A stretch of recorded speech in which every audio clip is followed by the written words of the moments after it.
भारत में नीली क्रांति से तात्पर्य मत्स्य उत्पादन में गत्यात्मक वृद्धि से है। नीली क्रांति को हम मत्स्य संसाधन के रूप में पढ़ेंगे, क्योंकि मछली एक महत्वपूर्ण खाद्य संसाधन है किसी भी देश के लिए और पोषण स्तर को उठाने में सहायक होता है। प्रोटीन का सबसे समृद्ध स्रोत मछलियां मानी जाती हैं और हैं भी। तो आइए मत्स्य संसाधन का हम अध्ययन करते हैं, यानी भारत में नीली क्रांति। जैविक संसाधन में मत्स्य संसाधन का महत्वपूर्ण स्थान होता है। मत्स्य संसाधन एक जैविक संसाधन है। यह संसाधन जलीय जीवमंडल से प्राप्त होता है और प्रोटीन खाद्य पदार्थ का सबसे समृद्ध स्रोत है। भारत में मत्स्य उद्योग के विकास हेतु अनुकूल परिस्थितियां भी विद्यमान है। भारत की तटरेखा 7,516 किलोमीटर लंबी है, इसलिए भारत में मत्स्य उत्पादन हेतु या मत्स्य संसाधन के विकास हेतु अनुकूल परिस्थितियां भी विद्यमान है। यहाँ की तटरेखा 7,516 किलोमीटर लंबी है। इसके अलावा देश में हजारों नदियां, झील, तालाबों का भी विकास हुआ है, जो कि स्वच्छ जल वाले मछलियों के स्रोत हैं। तटरेखा समुद्री मछली के स्रोत है और नदी, झील और तालाब ताजे जल की मछलियों के स्रोत हैं।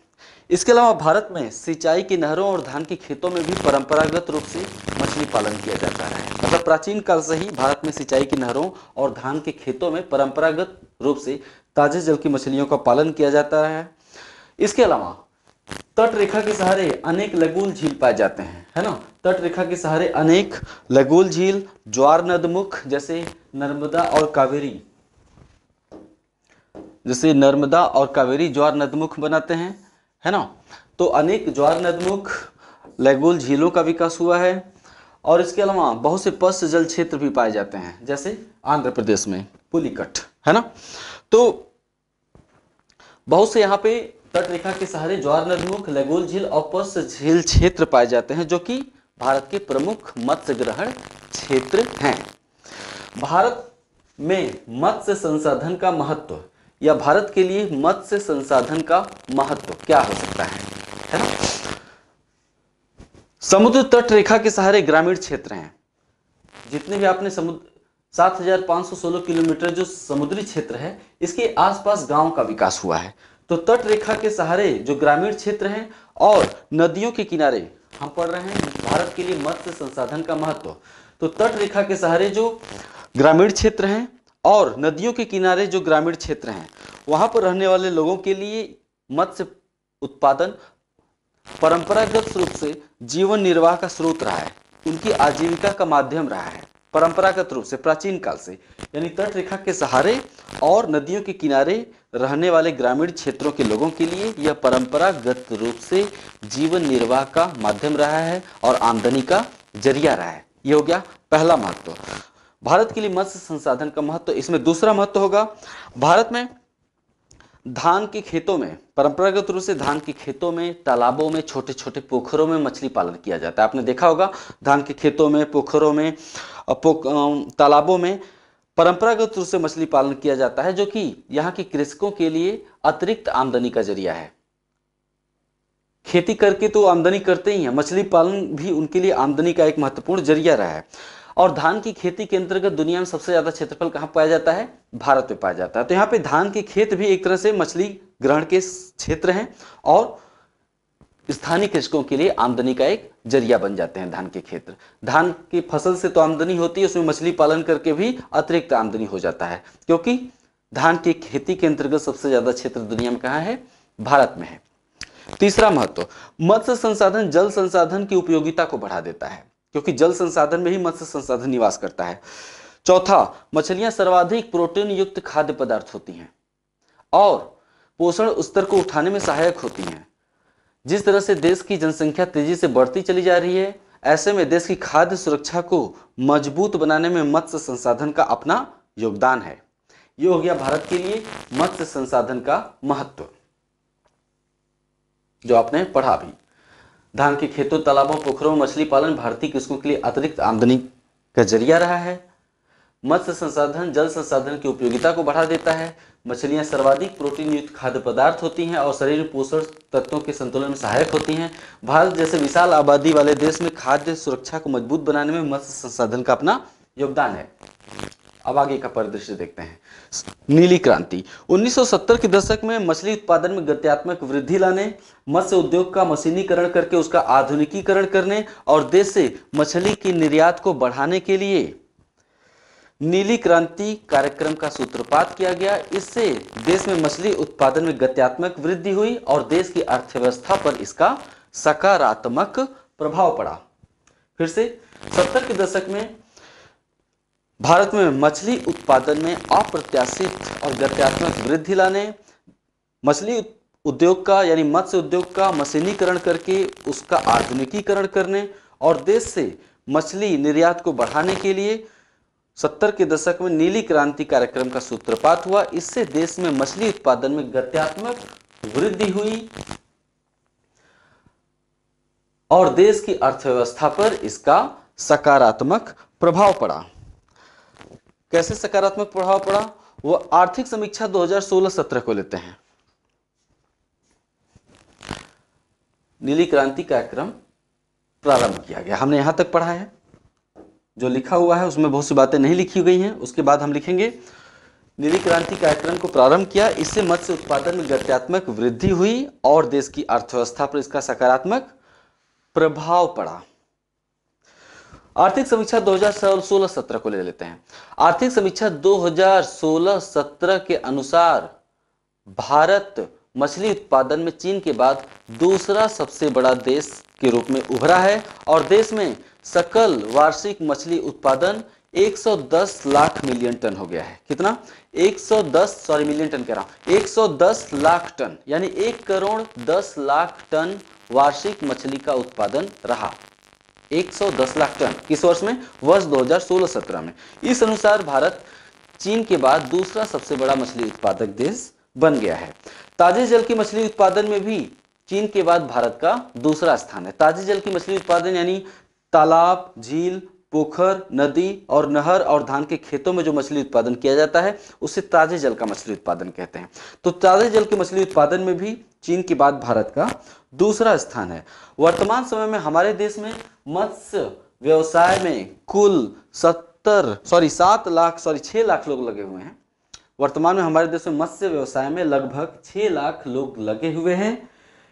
इस तरह वर्तमान समय में हमारे देश की जीडीपी में मत्स्य उद्योग का योगदान 1% है और कृषि जीडीपी में मात्स्यिकी का योगदान लगभग 6% है।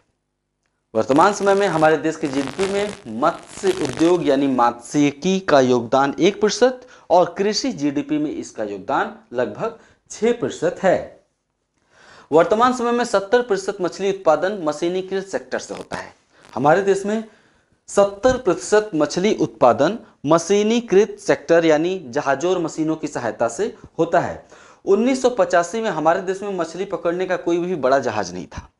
नीली क्रांति का जो योगदान रहा उसके परिणाम स्वरूप 1985 में हमारे देश में मछली पकड़ने का कोई बड़ा जहाज नहीं था, जबकि वर्तमान में लगभग 200 बड़े समुद्री जहाज या 200 जहाज, समुद्री ही क्यों नदियों में भी, वर्तमान में लगभग 200 जहाज मछली पकड़ने के काम में लगे हुए हैं।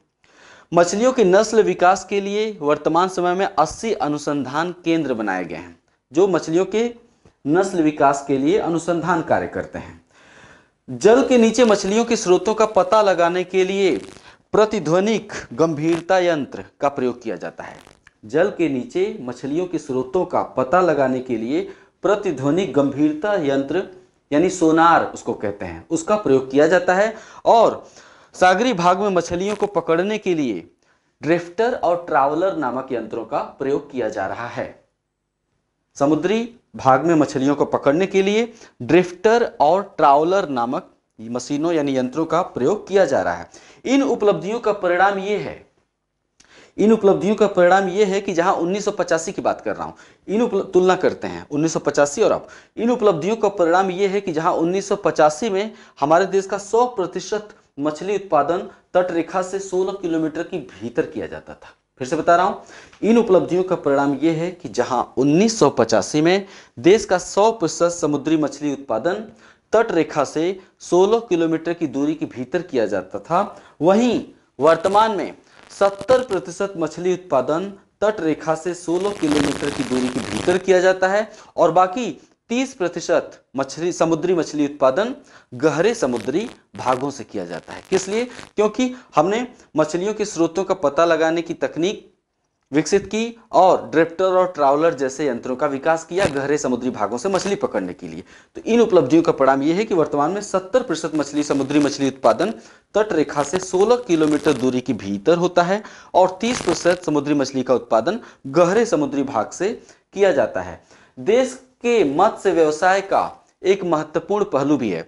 देश के मत्स्य व्यवसाय का एक महत्वपूर्ण पहलू यह है कि देश की कुल मछली उत्पादन में ताजे जल की मछलियों का उत्पादन समुद्री उत्पादन की अपेक्षा अधिक रहा है। इतना ही नहीं, ताजे जल की मछलियों के उत्पादन का वार्षिक वृद्धि दर भी समुद्री उत्पादन से अधिक रहा है। ताजे जल की मछली का वार्षिक वृद्धि दर भी समुद्री वृद्धि दर से अपेक्षा अधिक रहा है। इसके कई कारण हैं, यानी ताजे जल की मछलियों का उत्पादन अधिक होना और ताजे जल की मछलियों के उत्पादन का वार्षिक वृद्धि दर भी अधिक होना कई कारणों से। इसके कई कारण हैं क्यों ताजे जल की मछलियों का उत्पादन भी अधिक होता है और उनका वृद्धि दर भी अधिक है। इन कारणों पर हम गौर कर लेते हैं। सरकार ने ग्रामीण विकास, पहला कारण देख लेते हैं कि क्यों ताजे जल की मछलियों का उत्पादन भी अधिक है और उनकी वृद्धि दर भी अधिक है। पहला कारण, सरकार ने ग्रामीण विकास के उद्देश्य से और गरीबी निवारण के उद्देश्य से बहुत सारे ऐसे काम किए जिससे ताजे जल की मछलियों का उत्पादन बढ़ गया। सरकार ने ग्रामीण विकास और गरीबी निवारण के लिए मत्स्य व्यवसाय के आधुनिकीकरण पर बल दिया, यानी नदियों, झीलों, तालाबों से कैसे मछली पकड़ा जाए, उसका आधुनिकीकरण कैसे किया जाए ताकि ग्रामीण क्षेत्रों में अतिरिक्त आमदनी का जरिया बन सके। तो सरकार ने ग्रामीण विकास और गरीबी निवारण हेतु मत्स्य व्यवसाय के आधुनिकीकरण के लिए मछुआरों की सहकारिताओं का विकास किया और उन्हें आर्थिक और तकनीकी सहायता दी। मछुआरों की सहकारिता को आर्थिक और तकनीकी सहायता दी जिससे उन्हें प्रोत्साहन मिला मत्स्य व्यवसाय में लगने के लिए। जैसे बिहार सरकार ने, इसके इतना ही, कुछ राज्यों ने मछुआरों को विशेष सुविधाएं दी। कुछ राज्यों ने मछुआरों को विशेष सुविधाएं दी ताकि उनकी आमदनी में वृद्धि हो सके। तो जैसे बिहार सरकार ने 1994 में गंगोव नामक जाति को गंगा नदी में मछली पकड़ने की पूरी छूट दी। बिहार सरकार ने 1994 में गंगोव नामक जाति को गंगा नदी में मछली पकड़ने की पूरी छूट दी और उन पर कोई टैक्स भी नहीं लगाया। इसके अलावा अधिकतर राज्यों ने सीमांत किसानों और अनुसूचित जनजाति और अनुसूचित जाति वर्गों को मत्स्य व्यवसाय के विकास हेतु आसान ऋण उपलब्ध कराया है। अनेक राज्यों ने सीमांत किसानों, जिनके पास भूमि नहीं है, उनके अलावा अनुसूचित जाति जनजाति वर्गों को मत्स्य व्यवसाय के विकास हेतु आसान और सस्ता ऋण भी उपलब्ध करवाया। इससे ताजे जल की मछली उत्पादन में वृद्धि होती गई। दूसरा कारण, देश में तेजी से मध्यम वर्ग का दायरा बढ़ा है ना। ताजे जल की मछली उत्पादन वृद्धि कैसे हुई? देश में तेजी से मध्यम वर्ग का दायरा बढ़ा है, उनकी क्रय शक्ति बढ़ी है, मध्यम वर्ग की क्रय शक्ति बढ़ी, मध्यम वर्ग का दायरा बढ़ा। इसके साथ देश में होटल उद्योग, रेस्टोरेंट उद्योग, है ना, होटल उद्योग, रेस्टोरेंट उद्योग, देश में पर्यटन उद्योग का भी तेजी से विकास हुआ। इसके चलते भी ताजे जल की मछलियों की मांग बढ़ती चली गई। तीसरा कारण,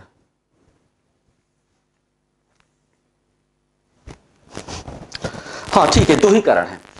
ताजे जल की मछलियों का उत्पादन और उनका वृद्धि दर अधिक रहा। इसमें आपने दो कारण देखे। समुद्री मछली उत्पादन में आशा के अनुरूप वृद्धि नहीं हो पाने के भी 3-4 प्रमुख कारण हैं। क्यों समुद्री मछली का उत्पादन भारत में ज्यादा नहीं बढ़ा? समुद्री मछली का उत्पादन भारत में बहुत सीमित स्तर पर होता है। आपने देखा कि 70% समुद्री मछलियां तटरेखा से केवल 16 किलोमीटर की दूरी तक पकड़ी जाती हैं। केवल 30% समुद्री मछलियां ही गहरे समुद्री भाग से पकड़ी जाती हैं। तो भारत में समुद्री मछली उत्पादन बहुत व्यापक स्तर पर नहीं है। इसके क्या कारण है? पहला कारण क्या है? भारत के पास तट रेखा तो 7,516 किलोमीटर लंबी है, ठीक है, तट रेखा लंबी है, लेकिन भारत के आसपास कहीं तट पर ठंडी और गर्म जलधारा का मिलन नहीं होता है ना। इतनी लंबी तट रेखा होने के बावजूद कहीं भी गर्म और ठंडे जल का मिलन नहीं होता है, क्योंकि समृद्ध मत्स्य ग्रहण क्षेत्र वहीं पाए जाते हैं जहां ठंडी और गर्म जलधाराओं का मिलन होता है। तो यही कारण है कि भारत के आसपास समुद्रों में चीन, जापान और अमेरिका की तरह समृद्ध मत्स्य ग्रहण क्षेत्र नहीं पाए जाते हैं। क्यों? क्योंकि भारत के आसपास समुद्रों में ठंडी और गर्म जलधाराओं का कहीं भी मिलन नहीं होता है। और समृद्ध जल मत्स्य ग्रहण क्षेत्र, समृद्ध फिश बैंक कहाँ पाए जाते हैं? जहां ठंडी और जलधाराओं का मिलन होता है। इसके अलावा गहरे समुद्री भाग, भारत का 30-70% मछली उत्पादन तट रेखा से 16 किलोमीटर दूरी भीतर होता है। गहरे समुद्री भागों से मछली का उत्पादन भारत में नहीं हो पाता है। तीसरा कारण, देश के भीतर समुद्री मछलियों की मांग में वृद्धि नहीं हो पाई है। देश के भीतर समुद्री मछलियों की मांग में वृद्धि नहीं हो पाई। इसका कारण क्या है?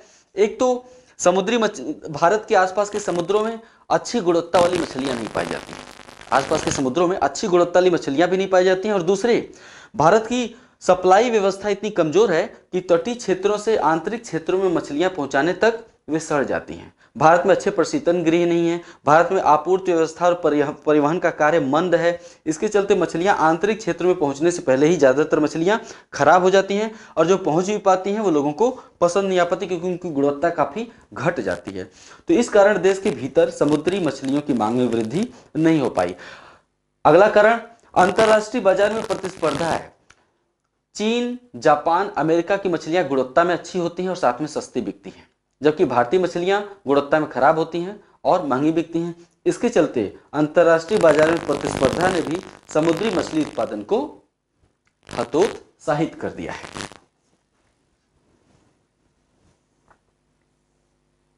ये सब आपने पढ़ा। अंतर्राष्ट्रीय बाजार में प्रतिस्पर्धा। वितरण, भारत में मछली उत्पादन का वितरण, भारत में मत्स्य उत्पादन का वितरण देख लेते हैं। देश में ताजे जल के मछली उत्पादन में पश्चिम बंगाल का पहला स्थान है। ठीक है, ताजे जल के मछली उत्पादन में पश्चिम बंगाल का पहला स्थान है। इसके बाद क्रमशः आंध्र प्रदेश, केरला और तमिलनाडु का नंबर आता है ताजे जल की मछली उत्पादन में। पश्चिम बंगाल अकेले 20% ताजे जल की मछलियों का उत्पादन करता है। देश के कुल ताजे जल की मछलियों उत्पादन का पश्चिम बंगाल अकेले 20% ताजे जल की मछली का उत्पादन करता है। क्यों पश्चिम बंगाल ताजे जल की मछली उत्पादन में सबसे आगे क्यों है? पश्चिम बंगाल में बहुत सारी नदियां बहती हैं, जैसे गंगा, हुगली, दामोदर जैसी नदियां बहती हैं। इसके अलावा पश्चिम बंगाल में अनेकों नदियां पहुंचकर वितरिकाओं का विकास करती हैं, अनेक शाखाओं का विकास हो जाता है, क्योंकि ढाल बहुत मंद है, एकदम समतल हो जाता है तो नदियां कई शाखाओं में बंट जाती हैं। जैसे हुगली नदी क्या है? गंगा की एक वितरिका है। तो इन नदियों के अलावा पश्चिम बंगाल में अनेक नदी वितरिकाओं का भी विकास हुआ है। इसके अलावा पश्चिम बंगाल जमींदारी का क्षेत्र है, तो पश्चिम बंगाल में जमींदारों ने अनेक बड़े बड़े तालाबों का विकास किया है जिसमें मछली पालन होता है ना। तो इन सभी कारणों से पश्चिम बंगाल ताजे जल की मछली उत्पादन में प्रथम स्थान पर है ना।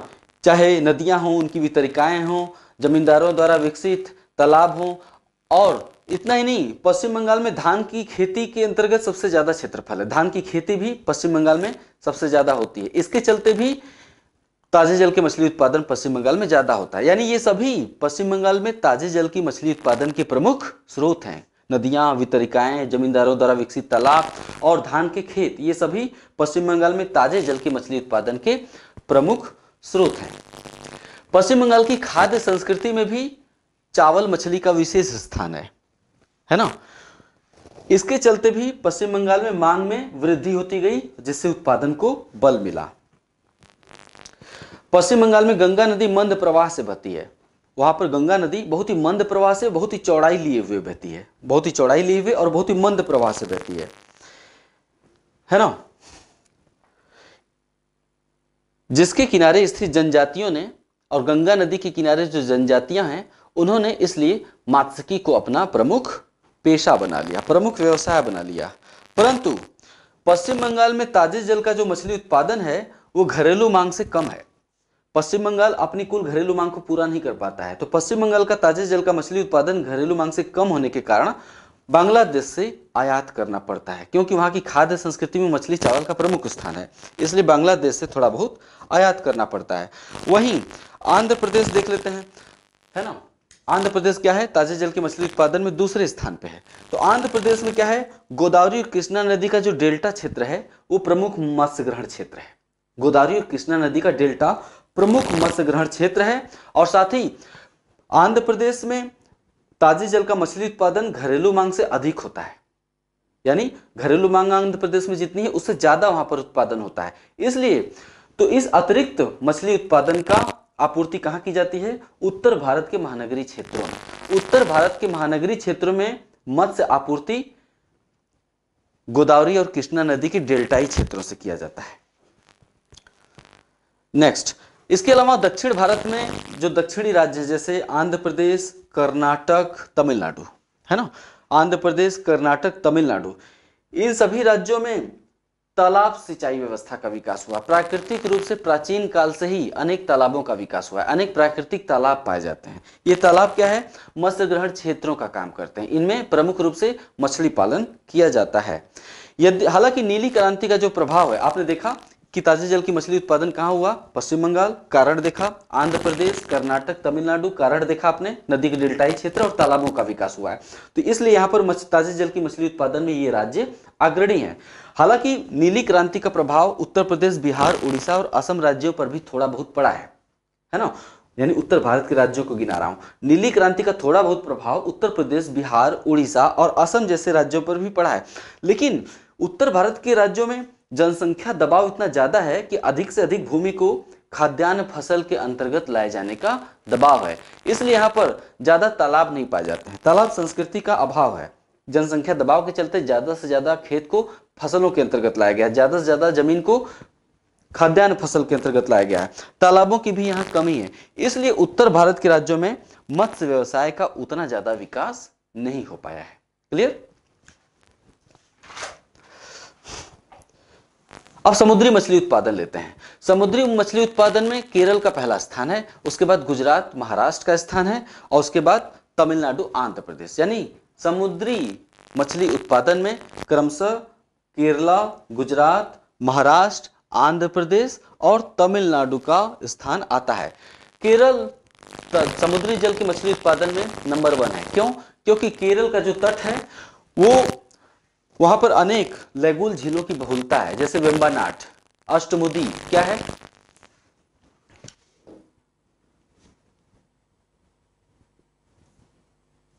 आपको यहां से दिखाता हूं।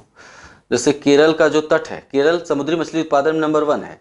केरल का जो तट है ना, यहां पर तट पर अनेक लगुल झील पाए जाते हैं। लगुल झील मतलब होते तो हैं मुख्य भूमि के भीतर, लेकिन इनका जुड़ाव कहां होता है? समुद्र से बना रहता है।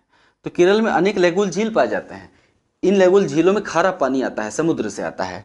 तो ये लगुल झील केरल के प्रमुख मत्स्य ग्रहण क्षेत्र हैं। तो केरल तट पर लगुल झीलों की बहुलता है, इस कारण समुद्री मछली उत्पादन हेतु वहां पर अनुकूल वातावरण पाया जाता है। गुजरात में समुद्री मछली उत्पादन, गुजरात जो कि समुद्री मछली उत्पादन में दूसरा स्थान रखता है, वहां पर कच्छ की खाड़ी और तटीय क्रीक, गुजरात तट पर अनेक संकरे क्रीक हैं। तो वहां पर कच्छ की खाड़ी और तटीय क्रीक प्रमुख मत्स्य ग्रहण क्षेत्र हैं। इसके अलावा गुजरात और आंध्र प्रदेश की तट रेखा काफी लंबी है ना, गुजरात और आंध्र प्रदेश की तट रेखा काफी लंबी है। इसके अलावा गुजरात और आंध्र प्रदेश जैसे राज्यों में गहन फसली खेती नहीं की जाती है, ज्यादातर भूमि मुक्त है मछली उत्पादन के लिए। तो वहां पर गहन फसली खेती नहीं की जाती है, तट रेखा काफी लंबी है। इसके चलते गुजरात और आंध्र प्रदेश जैसे राज्यों में मत्स्य व्यवसाय के विकास के लिए अनुकूल परिस्थितियों का निर्माण हुआ है। भारत में मछली के संग्रहण और प्रसंस्करण के लिए अनेक केंद्रों की भी स्थापना की गई है। भारत में समुद्री मछली के संग्रहण इकट्ठा करने के लिए संग्रहण और प्रसंस्करण मतलब उनका रूप बदलने के लिए अनेक केंद्रों की स्थापना की गई है। इनमें से प्रमुख केंद्रों का आप नाम गिना लेंगे अगर समय होगा, जैसे गुजरात में ओखा और द्वारका,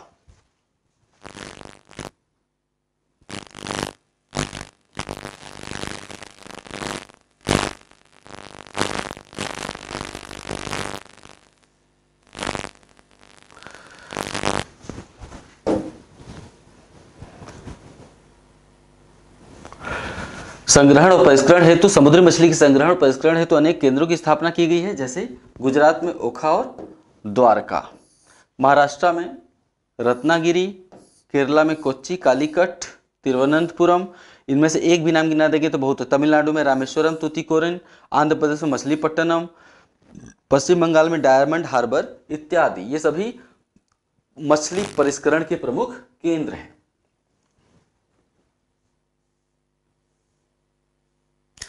वहीं देश में अगर समग्र मछली उत्पादन को लिया जाए, समग्र मतलब ताजे जल की मछली और समुद्री मछली दोनों को मिलाकर अगर देखा जाए, तो समग्र मछली उत्पादन में पश्चिम बंगाल का पहला और आंध्र प्रदेश का दूसरा स्थान है।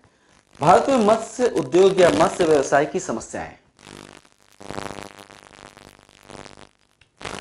भारत मत्स्य उद्योग की समस्याएं क्या क्या है? नीली क्रांति के परिणाम स्वरूप मछली उत्पादन में वृद्धि हुई, लेकिन अभी भी देश की जीडीपी में मत्स्य व्यवसाय का योगदान केवल लगभग 1% ही है। दूसरा, भारत के समुद्री क्षेत्रों में 1800 प्रजातियों की मछलियां पाई जाती हैं।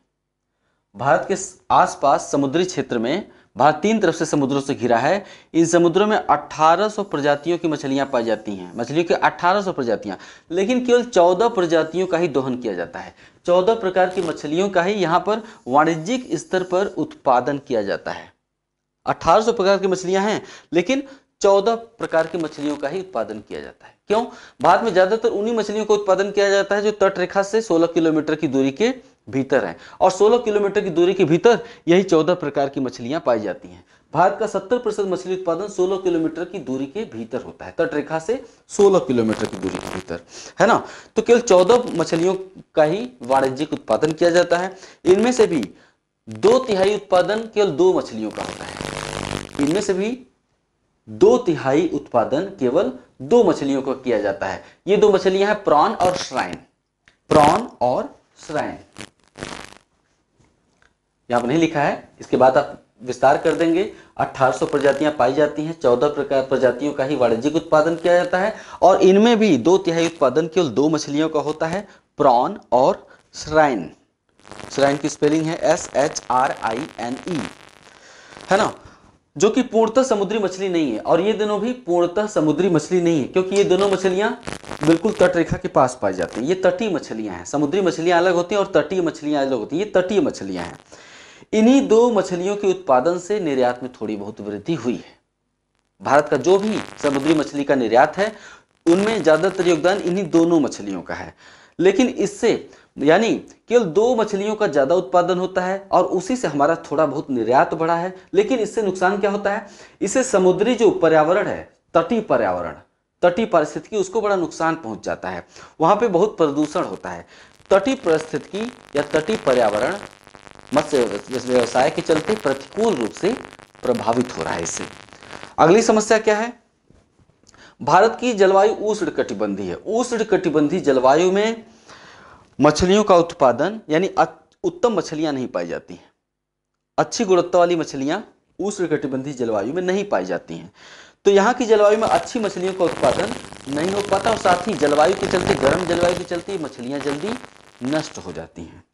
भारत में शीत गृहों का अभाव है, भंडारण सुविधा का अभाव है, भारत में तेज परिवहन का अभाव है, वैज्ञानिक प्रसंस्करण की सुविधा नहीं है।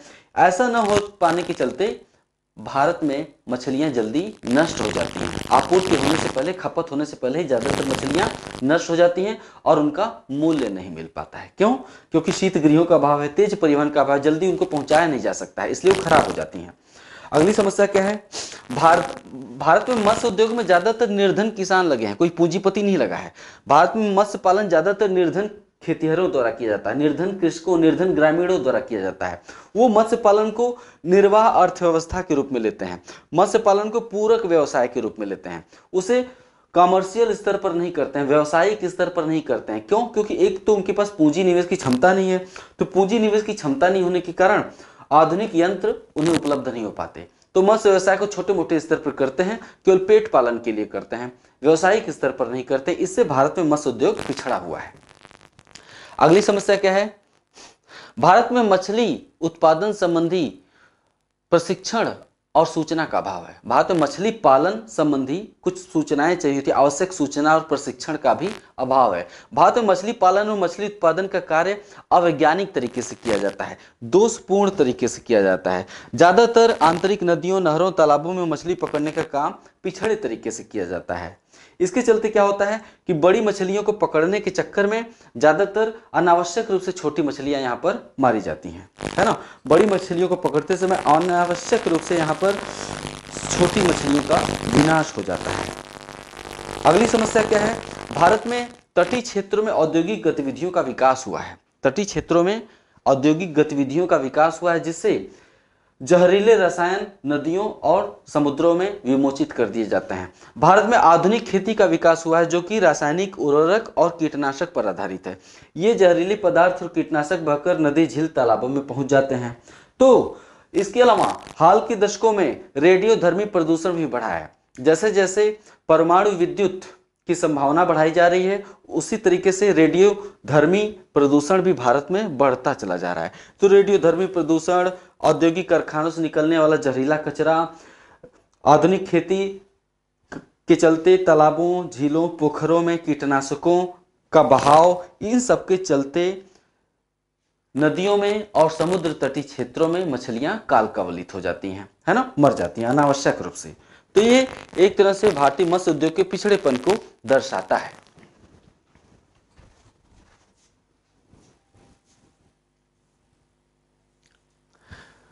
धार्मिक कारणों से भारत में घरेलू खपत भी आवश्यकता से कम है। धार्मिक कारणों से लोग नॉनवेज नहीं खाना चाहते हैं, इसके चलते यहाँ पे मछलियों की खपत जरूरत से कम है। प्रदूषण की समस्या आपने बताई ही। अब भविष्य देखते हैं, भारत में मत्स्य उद्योग का भविष्य। घरेलू खपत काफी कम है, समय बीतेगा, जनसंख्या बढ़ेगी, मध्यम वर्ग का दायरा बढ़ेगा। आप भविष्य, मत्स्य उद्योग का भविष्य पर चर्चा कर रहे हैं।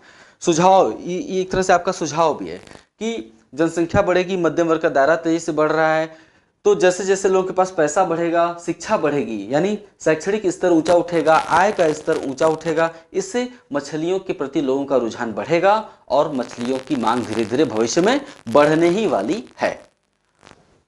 भविष्य, दूसरा पॉइंट, हिंद महासागर तटीय देशों में जितने भी 10 देश हैं, हिंद महासागर तटीय देशों में यानी हिंद महासागर के तट पर जितने भी देश हैं, उनमें सबसे लंबी तट रेखा भारत के पास है। इतना ही नहीं, हिंद महासागर तटीय जितने भी देश हैं वो सभी सघन जनसंख्या वाले देश हैं। हिंद महासागर के आसपास जितने देश हैं सभी सघन जनसंख्या के हैं और सबसे ज्यादा तट रेखा, सबसे लंबी तट रेखा भारत के पास है। अतः हिंद महासागर तटीय देशों में जैसे जैसे शिक्षा का स्तर ऊंचा उठेगा, आय स्तर ऊंचा उठेगा, होटल उद्योग का विकास होगा, पर्यटन उद्योग का विकास होगा, हवाई यातायात जैसी वाणिज्यिक गतिविधियां बढ़ेंगी, वैसे वैसे भारत से मछली निर्यात की संभावनाएं बढ़ेंगी। वैसे वैसे भारत मछली निर्यात करेगा इन देशों में। क्यों? क्योंकि वहां पर औद्योगिक विकास होगा, होटल, रेस्टोरेंट, होटल, पर्यटन उद्योग का विकास होगा, हवाई गतिविधियां बढ़ेंगी, हवाई यातायात की गतिविधियां बढ़ेंगी, मछली की मांग बढ़ेगी ऐसे देशों में, और वैसे वैसे भारत से मछली निर्यात की संभावनाएं धीरे धीरे बढ़ती चली जाएंगी। भारत में अभी भी अगली संभावना क्या है? भविष्य, भारत में अभी भी अधिकतर मछली उत्पादन तट रेखा से 16 किलोमीटर दूरी के भीतर होता है ना। ज्यादातर मछली उत्पादन 16 किलोमीटर की दूरी के भीतर किया जाता है, जबकि किसी भी देश के पास संसाधनों, समुद्री क्षेत्र में संसाधन के दोहन का अधिकार 200 समुद्री मील तक होता है ना। जबकि समुद्र में संसाधनों के दोहन का अधिकार 200 समुद्री मील तक है। 200 समुद्री मील का मतलब होता है 320 किलोमीटर, है ना। तो 200 समुद्री मील तक भारत के पास संसाधनों के दोहन का अधिकार है। इसलिए यदि भारत अपनी तकनीकी क्षमता का विस्तार करता है, मछली पकड़ने वाले जहाजों को और ज्यादा दक्ष बनाता है, तकनीकी क्षमता का विस्तार करता है, वैसे वैसे गहरे समुद्री भाग से मछली पकड़ने की संभावना अभी पूरी तरह से, यानी मछली पकड़ने की जो संभावना है वो पूरी तरह से अभी बची हुई है। गहरे भागों से जब हम मछली उत्पादन करने लगेंगे तो भारत का समुद्री मछली उत्पादन भी बढ़ जाएगा। भारत के आंतरिक क्षेत्र में 500 से अधिक नदियों में साल भर जल रहता है। 500 से अधिक नदियों में साल भर जल भरा रहता है। ये सभी नदियां क्या है? मत्स्य ग्रहण क्षेत्र के रूप में है। इतना ही नहीं, जल विद्युत संभावनाओं को बढ़ाने के लिए हमने इन नदियों पर बड़े बड़े बांध बना दिए हैं। जल विद्युत संभावनाओं को बढ़ाने के लिए हमने इन नदियों पर सैकड़ों बड़े बड़े बांध बना दिए हैं। ये बांध भी क्या है? इन बांधों में हम मछली पालन करके देश के मत्स्य उत्पादन को बढ़ा सकते हैं, है ना। इसके अलावा दक्षिण भारत में सैकड़ों बड़े तालाब हैं। इन तालाबों के भी मत्स्य उत्पादन संभावनाओं का दोहन किया जाना भी बाकी है। 500 से अधिक नदियों में जल भरा रहता है। इन नदियों में जल विद्युत संभावना का दोहन करने के लिए सैकड़ों बड़े बांध बना दिए गए हैं। इसके अलावा दक्षिण भारत के राज्यों में बड़े बड़े तालाब बनाए गए हैं। इन सभी की मत्स्य उत्पादन संभावनाओं का दोहन किया जाना भी बाकी है। ये हो गया देश में मत्स्य व्यवसाय का भविष्य। खत्म हो गया आपका नीली क्रांति। इसके बाद कुक्कुट पालन का नोट्स आपको भेज दिया जाएगा। कुछ खास नहीं है, फिर भी एग्जाम में सवाल कहीं से भी पूछा जा सकता है। तो कुक्कुट पालन का नोट्स आपको भेजा ही जा चुका है, उसमें पढ़ने के लिए कुछ खास होता भी नहीं, यानी मुर्गी पालन। अगला चैप्टर होगा भारत के कृषि प्रदेश, है ना। पहले पढ़ेंगे भारत की कृषि प्रदेश, उसके बाद पढ़ेंगे भारत की कृषि जलवायु के प्रदेश। क्लियर? तो मिलते हैं अगले अध्याय में, अगले वीडियो में। तब तक के लिए इजाजत दीजिए। नमस्कार।